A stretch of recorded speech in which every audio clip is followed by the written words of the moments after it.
Hello,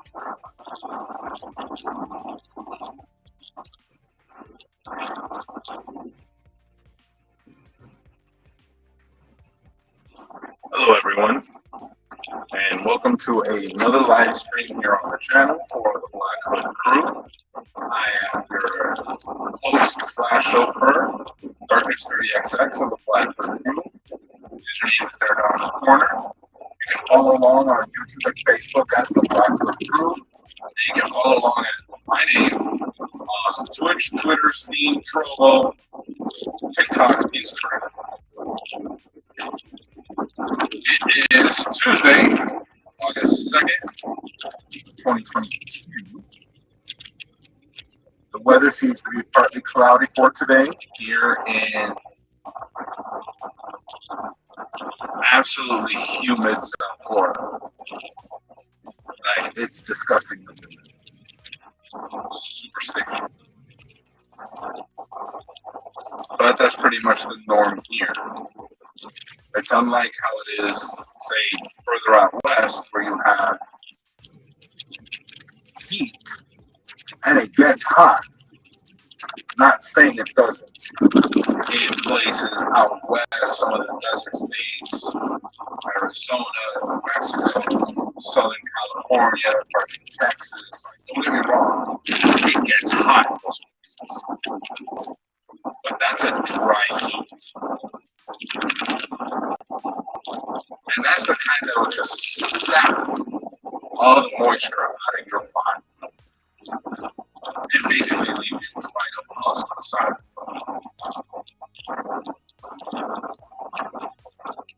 The heat here comes from a combination of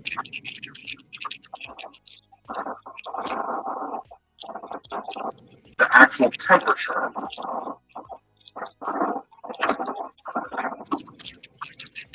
It comes from the actual temperature plus the humidity, which is the moisture in heat. Now imagine this. A dry heat would be like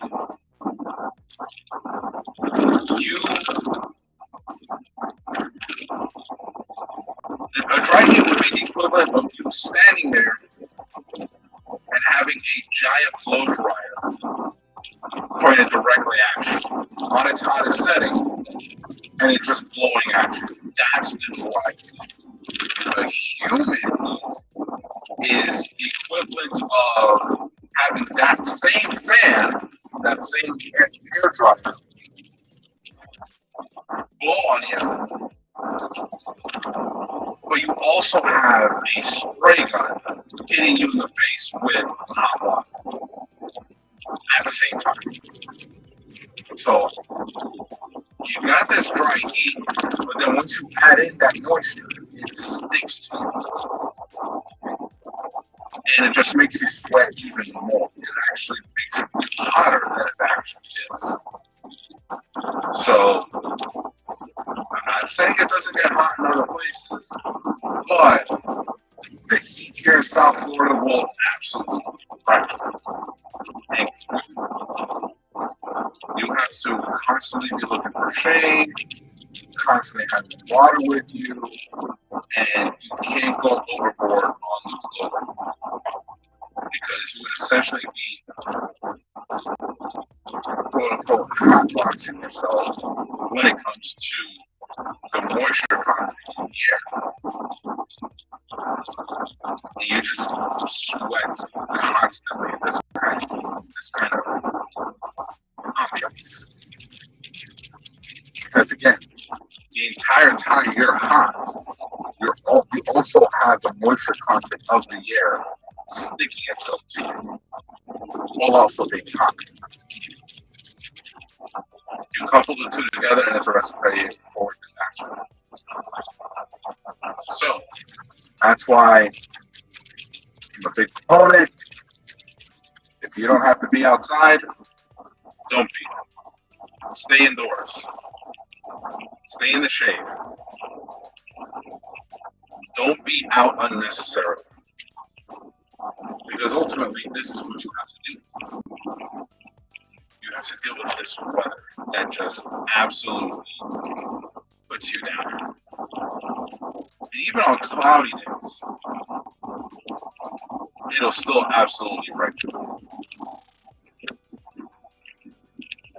So, stay home. Stay home on these days. Don't make it a habit of going out. Don't make it a habit of being anywhere you don't have to be. I know it's the summer. I know everybody and their mother wants to go out, and everyone wants to go to the beach, and you want to go to your pool party. You know, and that's fine if you're going to be involved in some sort of, water activity like a pool, water park, a beach, things like that. But if you're going out to, say, like a regular park, or you're thinking about going to,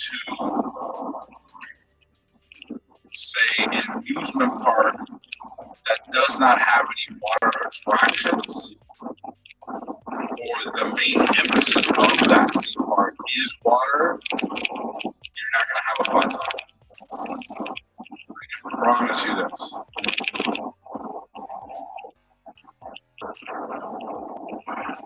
Yeah. Clearly no tolerance. Zero.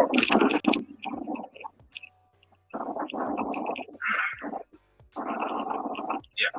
You would definitely be smart to stay indoors. Stay away from just being outside in general. Now, I will tell you, there's still plenty of things that you can do indoors.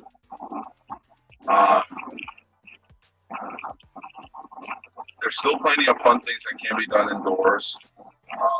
Large malls, like near where I live, you got Aventura. A little bit further away, you got Pembroke Lakes Mall. A little bit further away, you have Sawgrass, which Sawgrass might as well be its own city. Just the city of Sawgrass is contained entirely indoors. But yeah, plenty of things you can do indoors while staying cool, while staying out of the sun, because the sun doesn't play anywhere on Earth. But there are certain places where it's just a little bit more on the intense side. Again, those desert states, South Florida, pretty much anywhere around the equator, and you have a recipe for absolutely getting cooked. And not just sweating it, but actually getting burned. Like, you may see my skin tone and think, oh, he's, Hispanic, he's fully capable of taking on a tan. Nope. I burn every single time I am outdoors in the sun. Beach, pool, my backyard. If I'm outside, I'm going to burn. That is with sunscreen. That is with reapplication of said sunscreen. And I'm not talking about like an SPF of like 10 or 15. I'm talking SPF 50 and up.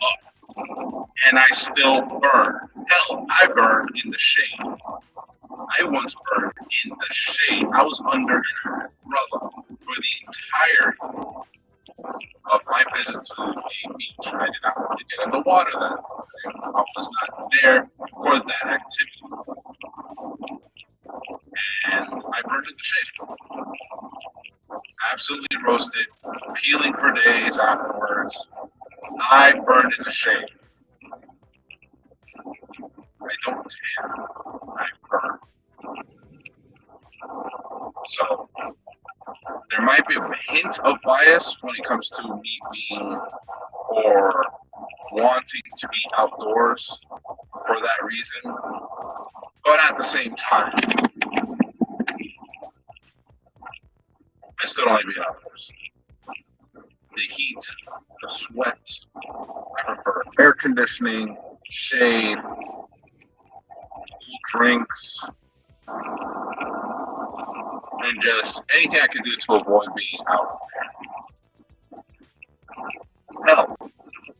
All my favorite things are indoors. My bed is indoors. My computer is indoors. The ability to charge my phone is indoors. Why would I want to be away from any of my favorite things? Food, drinks, they're all indoors. And specifically when it comes to my home, my bed. Haha, like, my bed is in my home.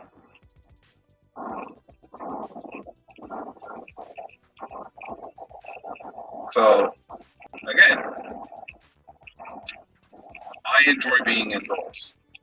I enjoy being indoors quiet. I have no problem being alone. Is it nicer to be with other people? Of course, of course. Put on a nice movie, order food. There you go. That's a day, that's an evening. But again, there's people out there who absolutely cannot be indoors all the time. You know, you can't have kids indoors all the time because, you know, they get that cabin fever built up. I don't. You know, there's some people that just can't handle being indoors. They just have to be active and outdoors. Hiking, kayaking, mountain climbing, and 1,001 things. I look at all of that and I go, nope. I want absolutely nothing to do with any of that. In fact, I want to do the exact opposite of being outdoors. That's being indoors. Now, I have no problem, again, being outdoors as long as there's purpose to it. Like, if I'm going to sweat, at least I'm doing something productive. You know, it's not just sweating to sweat. Being out to be out. Getting burned by the sun just to get burned by the sun. Like, if I'm going to be out, it's going to be with purpose. I got to do an errand. I'm going to a party. I'm hanging out with friends. Like, something like that. But again, if I had it my way, I wouldn't go outside. Going to work. Exactly what I'm doing right now. Going to work is a valid reason to be outdoors. Would I prefer to say work from home? Of course. That would be wonderful. However, what I do cannot be done from home at the moment. At least in the eyes of my employer. Truth is, what I can do can be done. 99% of what I do in my line of work can be done from home. It requires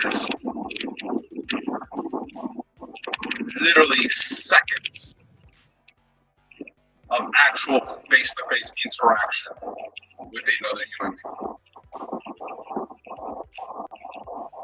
Like, that's it.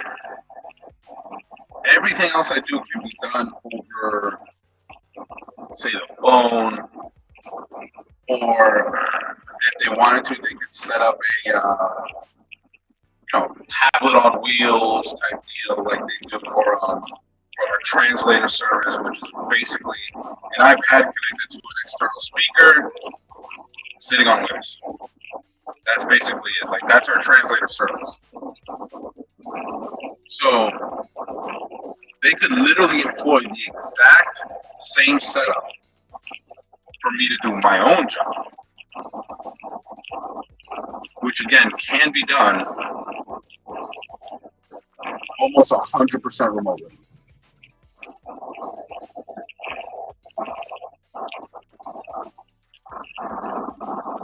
And I'd be able to do it from the comfort of my own home, from my Uber kick-ass supercomputer. I built myself. So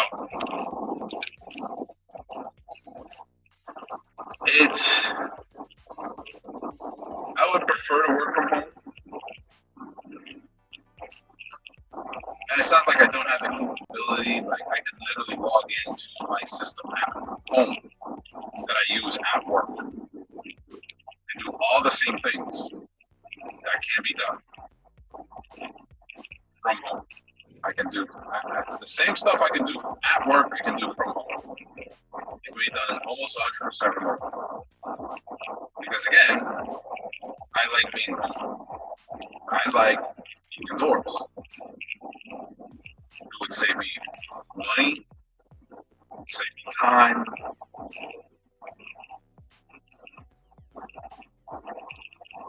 So there are plenty of benefits to doing that. Plenty.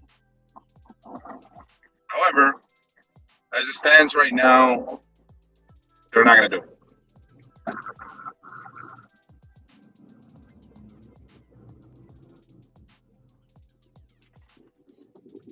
They're not going to do it. Which, I guess for now is fine. But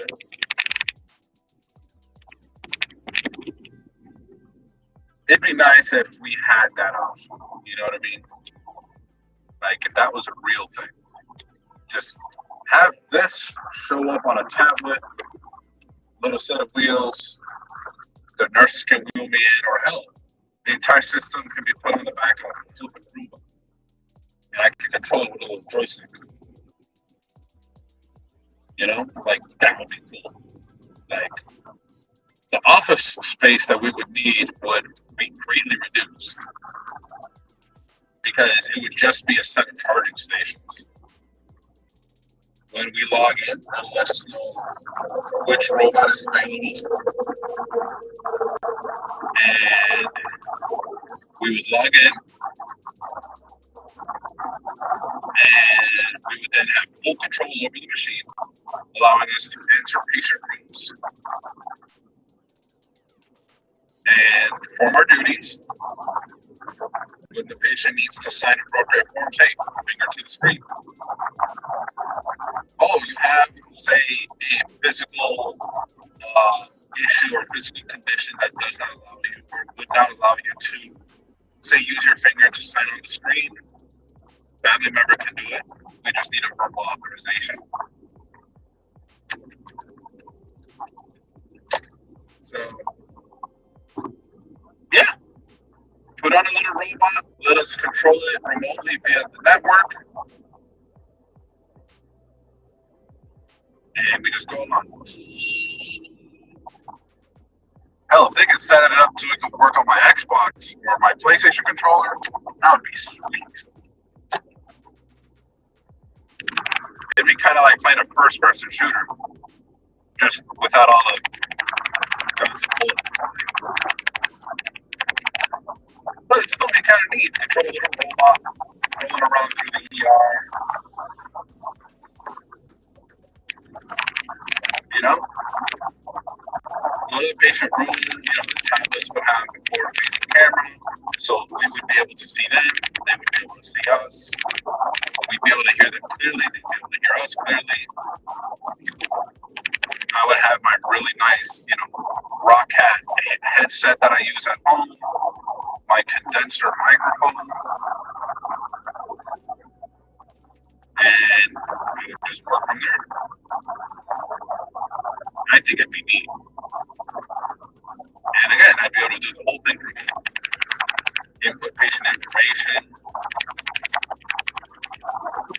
right from, right there on my computer.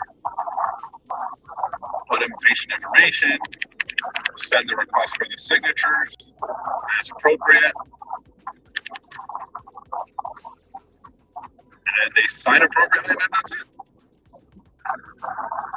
I say thank you for your time, have a good day, feel better, and then proceed to turn my little robot around and exit the room.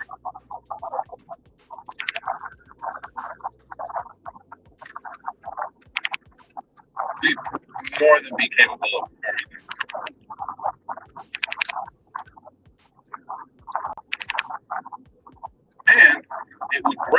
reduce the amount of bodies necessary to be in a specific physical location. It would also reduce the likelihood of injury or exposure because it's a flipping robot. Punch the robot all day. As angry as you are, you're just hitting the machine. The actual person, nowhere to be found.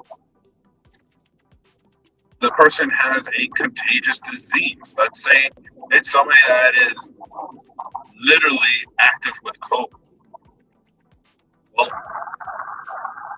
the robot can still go in and can still essentially go to where we can't go due to, those issues. Quarantine is set up. The robot can go in. I mean, think about it like this. A bomb squad on a police force, or even the military, they use bomb disposal robots all the time. Why? Because it's easier to explain why the robot got blown up versus when a technician gets blown to smithereens. You have the same concept here. You can explain a robot being exposed to a disease, even one that's highly contagious, or you would have to explain an employee contracting a highly contagious disease from a patient. Which one would be easier? Robot, person. Robot, person. Robot, person. So I'm just saying, we have the technology. We have the capability. And it's not like there is a lack of funds, because there isn't. What it is, and what it needs to be, is initiative from the employer, from the people behind the scenes, people in the suits, people who are, for some weird, ungodly reason, paid a hell of a lot more than us to deal in just paperwork, or just to be an authoritative figure. I say, let's get robots. Tablet on the end of, say, a 5-foot pole, an external speaker system, maybe even a small stereo system, on top of a mobile platform, something unlike a Roomba, and then just have an appropriate battery system to power it all. Done and done. A little bit of programming here, a little bit of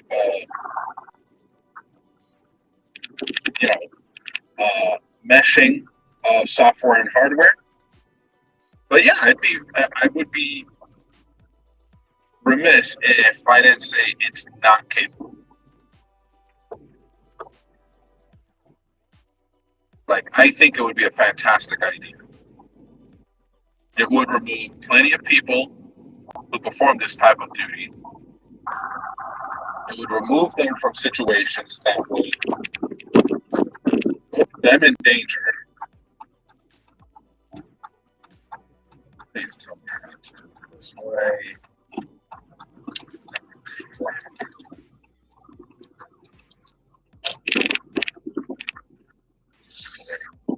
It's 27.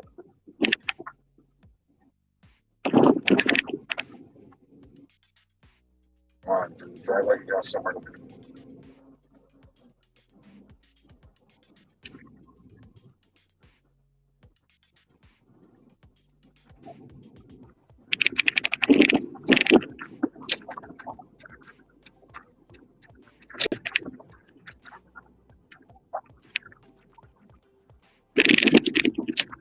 If it's got lights and sirens, maybe they're not going to our place. It's an ambulance.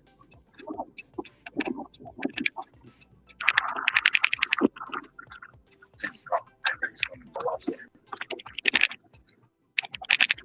Damn it. Let's go on right to my hospital. Oh well, like I was saying, anything that we can do, anything I can do to stay indoors, I'm gonna do it, or not do it in some cases. But yeah, if I could work from home and just control a little robot and go to patient rooms and register them, I think that'd be super cool.